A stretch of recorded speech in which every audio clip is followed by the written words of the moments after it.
उत्तराखंड में आई प्राकृतिक आपदा के बीच भारतीय सेना ने ऑपरेशन धराली के तहत राहत और बचाव कार्यों की कमान संभाल ली है। धराली और हर्षिल जैसे संवेदनशील क्षेत्रों में बाढ़ और भूस्खलन से उत्पन्न हालात को देखते हुए सेना के जवान जमीन पर और हवा दोनों मोर्चों पर दिन रात जुटे हुए हैं। धराली अब भी सड़क मार्ग से पूरी तरह कटा हुआ है, लेकिन लिमचिगाड़ तक सड़क सफाई का कार्य पूरा हो चुका है। आज शाम तक बेली ब्रिज लगाए जाने की उम्मीद है, जिससे इस क्षेत्र को राहत पहुंचाना और तेज हो सकेगा। अब तक 357 से अधिक नागरिकों को सुरक्षित निकाला गया है, जिनमें से 119 को एयरलिफ्ट कर देहरादून लाया गया है। हालांकि इस आपदा में 2 लोगों की मौत हो चुकी है और 14 राज राइफल्स के 8 जवान अभी भी लापता है।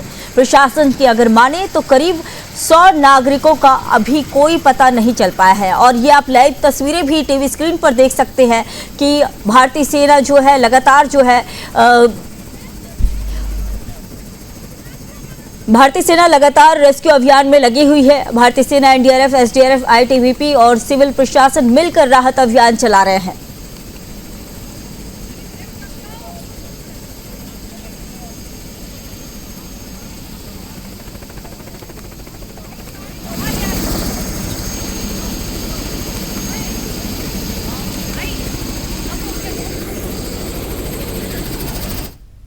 इसी खबर पर और अधिक जानकारी के साथ मेरी सहयोगी तेजो तालो नाकरो जुड़ चुकी हैं। ये बताइए कि ऑपरेशन धराली के तहत सेना किन प्रमुख इलाकों में फिलहाल अभी फोकस कर रही है? जमीन और हवा दोनों स्तरों पर किस तरह का समन्वय हो रहा है?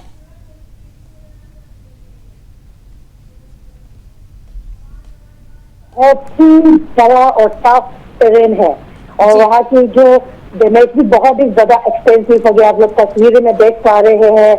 और यहाँ बराली की रास्ते कम्प्लीटली कवर हो चुके हैं, लेकिन कोशिश और ये एक अभी बहुत तेज प्रोग्रेस से चल रहे हैं। और यहाँ अभी तक रोड क्लियरेंस लिंचगढ़ तक, जैसे आपने बताया, लिंचगढ़ तक army engineer round the clock काम कर रहे हैं, इसको रिस्टोर कर लिया है। अभी बैलेंस ब्रिज जो है आज शाम तक तैयार होने की उम्मीद में इंजीनियर इस पर नॉन स्टॉप काम कर रहे हैं।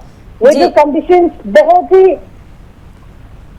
ये हो चुके हैं। हसील और मतली और हसील की इलाके पे वेदर क्लियर है, इसलिए सालसा के 68 हेलीकॉप्टर्स को यहाँ तौतीदी किया गया है और सो फार 357 सिविलियंस अभी रेस्क्यू कर लिया गया है।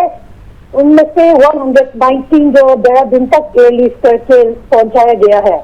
और अभी बहुत दुख की बात है, 2 सिविलियंस की मौत की कंफर्मेशन मिल चुके हैं और आप जवानों की मिसिंग अभी भी उन लोगों की रेस्क्यू ऑपरेशन जारी है।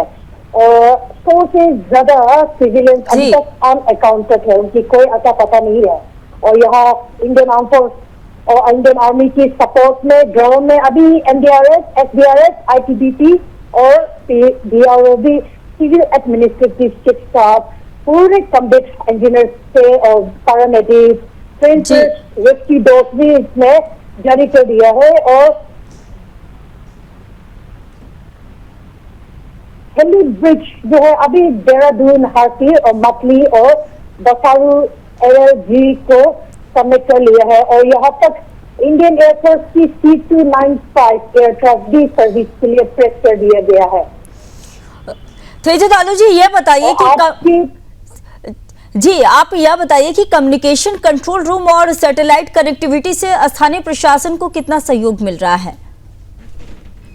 आर्मी ने एक कम्युनिकेशन पोर्टल में ऑपरेशनल वाईफाई के एक जड़ किया है, वहां से वो लोग पूरी कोशिश की बात है टेलीकॉम कम्युनिकेशन के साथ मिलकर ये लोग इंडियन आर्मी टेलीकॉम कम्युनिकेशन के साथ मिलकर यहाँ पे एक कम्युनिकेशन कंट्रोल रूम चालू किया गया है और उसमें पूरे पब्लिक की सुविधा के लिए नेटवर्क भी पूरे सर्विस प्रोवाइड करने की पूरी कोशिश कर रहे हैं।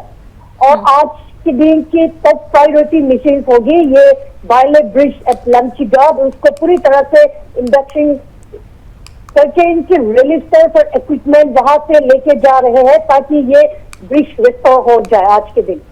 तेजू तालू जी, यह बताइए कि अभी तक कितने जो हैं वो ऑपरेशन में लगे हुए हैं हेली सेवाएं?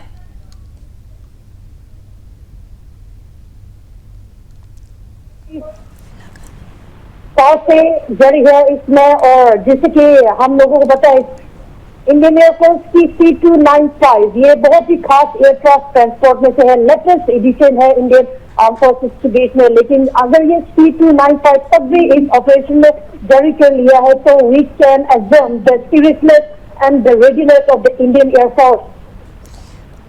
ठीक है, बहुत धन्यवाद, आपने जानकारी दी। तो देखिए लगातार जो है उत्तराखंड में जिस तरह से त्रासदी आई और इसके बाद आज तीसरा दिन हो चुका है, लेकिन राहत बचाव कार्य लगातार जारी है और प्रशासन और सेना के सभी जो है जवान जमीनी स्तर पर लगे हुए हैं।